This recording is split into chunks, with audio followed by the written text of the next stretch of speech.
If you haven't seen my videos or my channel before, you should probably know that I love Nintendo games quite a bit. Ever since I've been very little, I've loved their games throughout the years.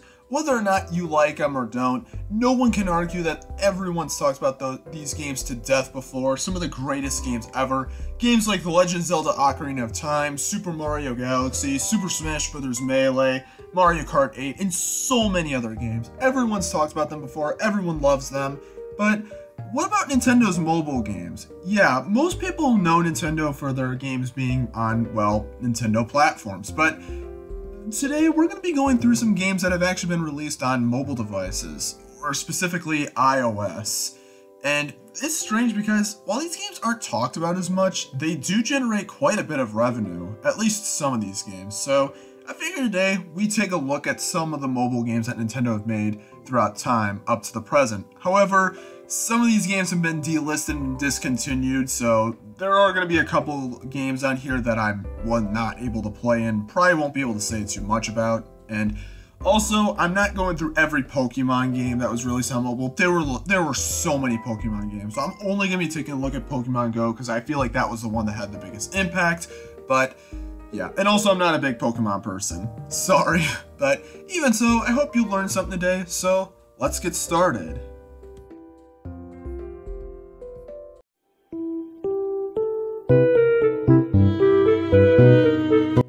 The first of these we'll be looking at is Miitomo, which was released in early 2016, though unfortunately it's been discontinued as of May of 2018, but I'll do my best to describe this game, even though Miitomo isn't really a game, but rather a kind of social application.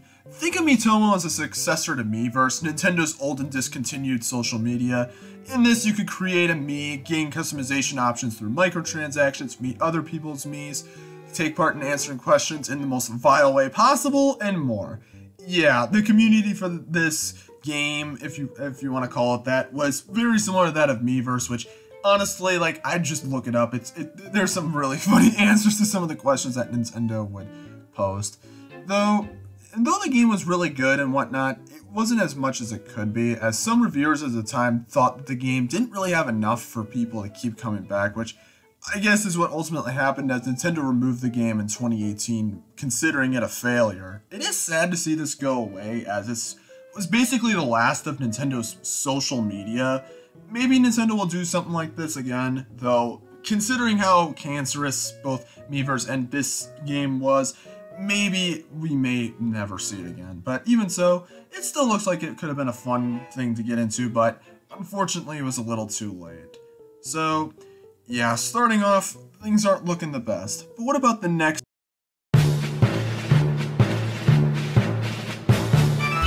Alright, here's probably the biggest mobile game that Nintendo's released, Pokémon Go, being released in July of 2016, blowing up like absolutely crazy. So, what do you do in this game? Well, most of it is just walking around the various real-world locations. And by that I mean you actually go outside of your house and actually wander around while finding Pokemon on your phone or your map to catch. Though instead of battling them like you would in the games, you instead just have to throw the Pokeball just the right way to catch said Pokemon. You can find Pokestops around which can give you some more items and also gyms so you can battle other people's Pokemon, and that's pretty much the game. There's not really a lot to this game that captivates me personally. Maybe it's just because I don't, like I mentioned before, I'm not really a Pokemon person.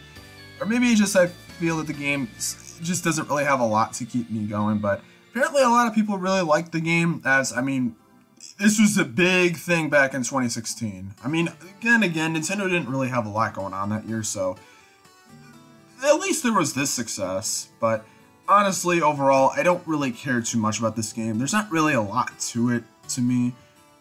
I don't know. But even so, I can see a lot of people enjoying this game, and to those people that enjoy this game a lot, I envy you. Though, with that said, it does seem like Nintendo is starting to get something from these games, and is starting to gain quite a bit of an audience with this. So, let's see what their next attempt is.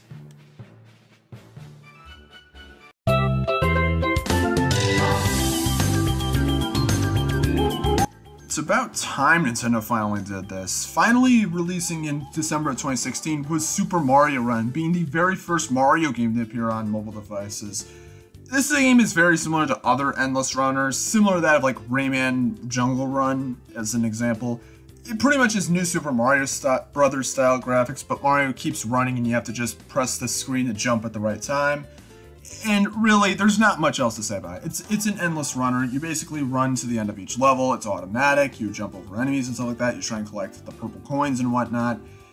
There's really nothing to say about it. And at this point in time, I'm starting to really realize how little there really is to some of these games. But there are some other things you can do, as the game split into 3 modes, the main one being the tour mode, which is pretty much the single-player campaign based on getting from point A to point B before time runs out, being only 6 rolls long, which is pretty short, as well as most of it being locked behind a paywall, which I'll get to later. Then there's rally mode, where you can challenge an opponent on getting the most toads in a level, which can be earned through doing well, such as following arrows and earning coins and whatnot.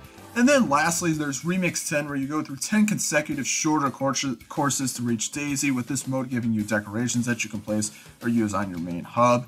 Overall, the game is honestly better than I thought, and while the game is pretty generic because the new Super Mario Bros. Series is pretty generic in general, especially the tour mode, it is still fun to play, as well as having some pretty cool remixes of songs from the previous Mario games. Though, one thing I do not like about this game is the price. While you can download the game for free and it initially starts for free, eventually, like I mentioned before, the tour mode, after enough time, or enough playing the first few levels, you'll eventually have to pay $10 to get the rest of the game, which is pretty ridiculous because mobile games aren't really that much. They're either all free or like $2 to $3 max, so I don't really think that $10 is worth it. There was a point in time, I believe, where it was like $5 or something like that, but that was a long time ago.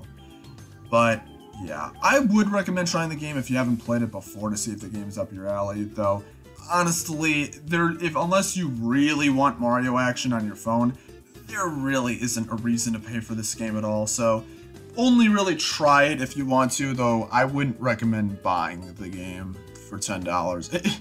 It is not worth $10, but it's still a good game though, and still we're on a pretty good track for Nintendo mobile games.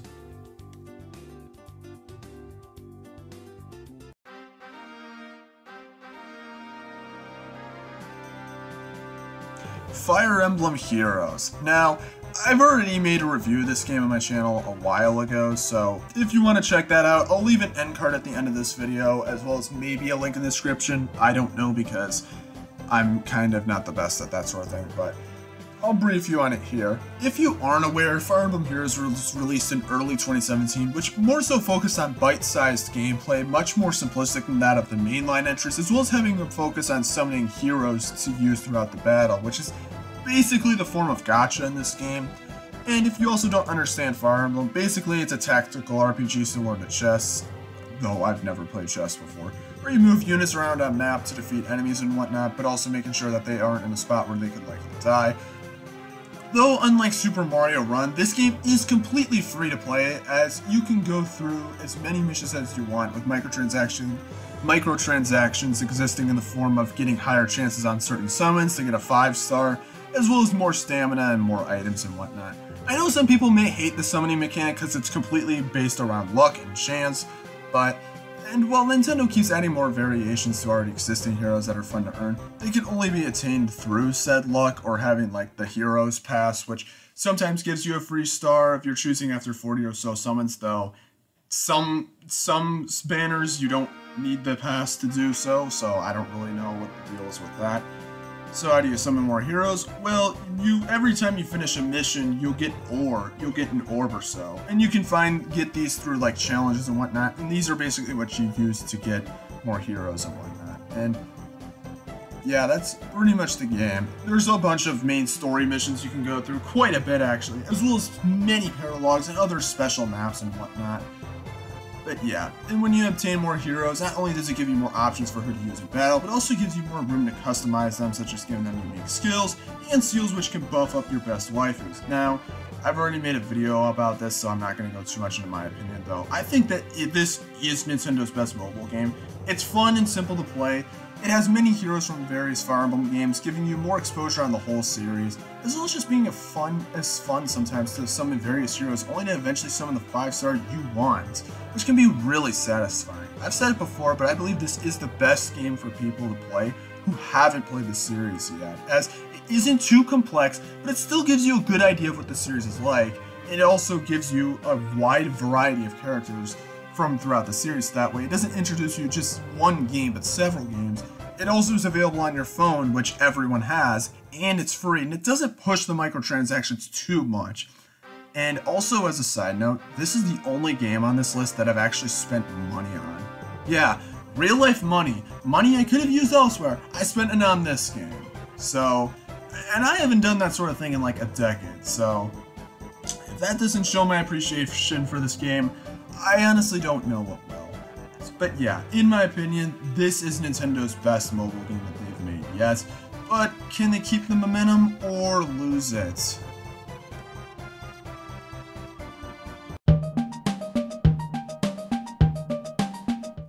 In late 2017, Animal Crossing would finally make its way onto mobile devices with the release of Animal Crossing Pocket Camp. This game, similar to Heroes, is much more simplistic than the mainline entries, as while this game is also a bit of a social simulation game, it is also simpler in the sense that you have a campsite to maintain, and in order to do so, you have to travel to very smaller locations to help out the inhabitants of their respective areas, whether it's getting them fruit or from a tree or a specific type of bug or fish that you can catch within the same area. This will allow you to invite them to your campsite, with the ultimate goal being making the best campsite ever. This game is also free to play, with microtransactions existing in the form of various unlockables you can get. And what I was saying before about Nintendo keeping the momentum, honestly, not necessarily, because honestly, while this game is pretty okay and it can be fun for a while, it is also very to disengage from this game and not play it for a long time like I did. I played this game quite a little bit back in the day, back when it first came out, and then I completely stopped playing it.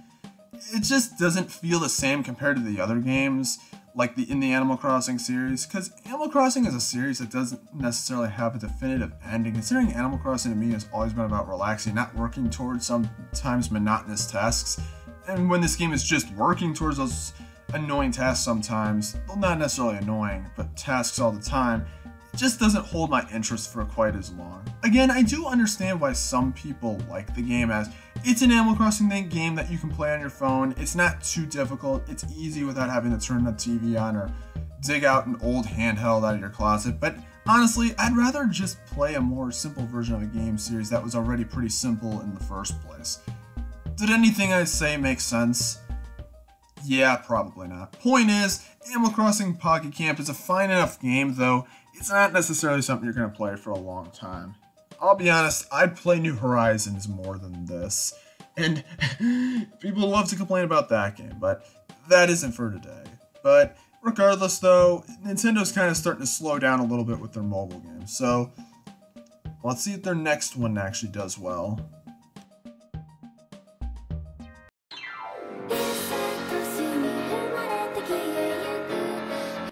Well, in terms of doing well, I guess not, because Dragalia Lost is another game that has been delisted, unfortunately, being released originally in September of 2018 and being developed by Cygames. This is the only game on this list that isn't from a pre-established franchise, making this the only original game on the list. But this game was delisted in late 2022, though the app is still available to download, even though the game's servers are down and has been discontinued, so there isn't even a way for me to play it, even though it's still in the App Store, so someone let Nintendo know to take it off, since you can't play it anymore. But I'll just go over the general stuff I see for this game. I don't have much to say on it. This game is, from what I've seen, a pretty typical RPG, though it's kind of more of a beat 'em up using touch controls, and you can also transform into a dragon, which is cool. This game had various crossovers with various other series and games, such as Fire Emblem Heroes, Persona 5 Strikers, and more. Honestly, from looking at the gameplay, it looks kind of cool, although not really the kind of game I would play on my phone, but considering I've seen people that have said that the game's really fun, I assume that the game is good, and it seems that others like the game, though I guess not enough people like the game to keep the services online, so that's great. It just kind of sucks to me that this game had to require online to even play the game, as it's made games like this become lost and unplayable, which is such a shame. I don't know. And not to say I probably would have loved the game or anything like that, but it still kind of sucks that this stuff is now pretty much lost media. Though I guess that goes for every game on this list, considering all these games use online, so yeah. Oh well, let's hope the next game on the list doesn't meet the same fate, right?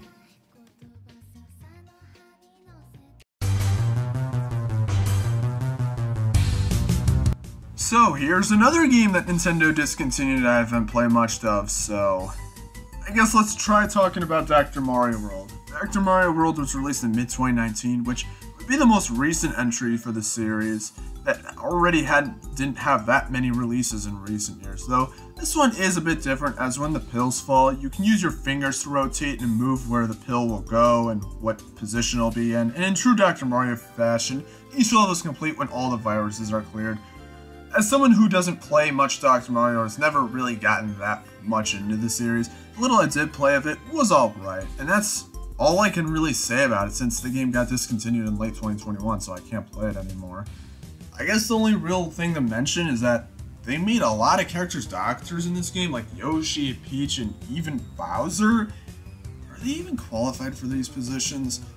It's the Mushroom Kingdom. I don't think it takes much, but yeah. Overall, a probably alright game, but then again, it's Dr. Mario, so I don't know. Anyways, let's move on to something a little more interesting, shall we?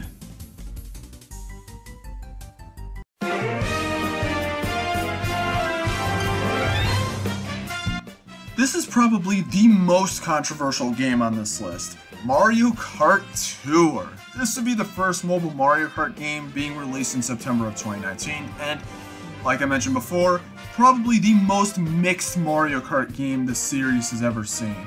Some people like this game while other people absolutely hate this game, whining about all the gacha mechanics and whatnot, so what group do I fall in? Well, I honestly don't care too much for this game. Similar to other Mario Kart games, there are cups that consist of 4 races, though in this game only have 3 races each with a challenge at the end of each one, such as either like a time trial or doing like as many stunts as possible and other crap. The races are also very similar to the other games, though many tracks are only 2 laps this time, but the fundamentals are the same. You try and get first place in these races, you get items throughout the race that can help you and whatnot, and in first place. The thing that isn't similar to the other games, though, is the controls, as I hate the controls in this game. I haven't really mentioned them much in this video yet, as most of the games on this list control completely fine, but I hate Mario Kart Tour's controls. Not only is the game vertical, which just doesn't work for this kind of game, but for movement. You can either use tilt controls or swipe your finger at a specific direction, but both feel extremely imprecise and rather clunky. And don't get me started on drifting. As for that, you have to hold a button on screen with your finger, which, if you're using finger control for moving, it makes controlling very, very clunky and not good. Not only that, but the game isn't very exciting like games like 8 Deluxe or Wii, as just not enough happens in these races, which makes them feel kinda underwhelming. Yeah, in Mario Kart 8, there's items going around all the time, blue shells always coming at you, similar to that of Wii. Yeah, that doesn't really happen much in this game, making these races a lot more tame and just not as interesting. Look, combined with the gacha mechanics, it's just, I don't want to play this game. Like, look, I don't want to come off as, like, overly negative, but this game just doesn't play well. If the game were horizontal, or played on sideways on your phone, it was more of a traditional Mario Kart game, then maybe this game could have been good. It may not have been amazing, but it could have been good, but as it stands, Mario Kart Tour is easily the worst Nintendo mobile game I've played thus far.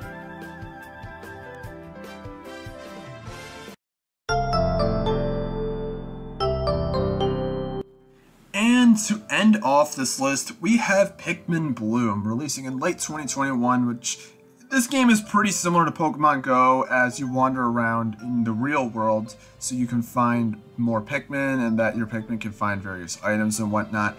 This is pretty much more of a fitness game than anything else, as you can like set walks and stuff like that. It's very similar to that of Pokemon Go, and I've only played a little bit of this game because, to be honest, it doesn't do much for me, like, at all. I feel like this game would be fine if you were someone who goes on lots of walks and wants the best for your Pikmin, but I'm just not the kind of person to do this sort of thing consistently, so I didn't really get much of this game. I'm sorry for the brief review. I'm not saying the game is bad by any means, but it feels more like an application than anything else. It feels more like a side game or a mini game. Though I guess if you like both Pikmin and walks and jogs consistently, then I'd say this game is for you, though for everyone else, I would say this isn't probably a game worth your time.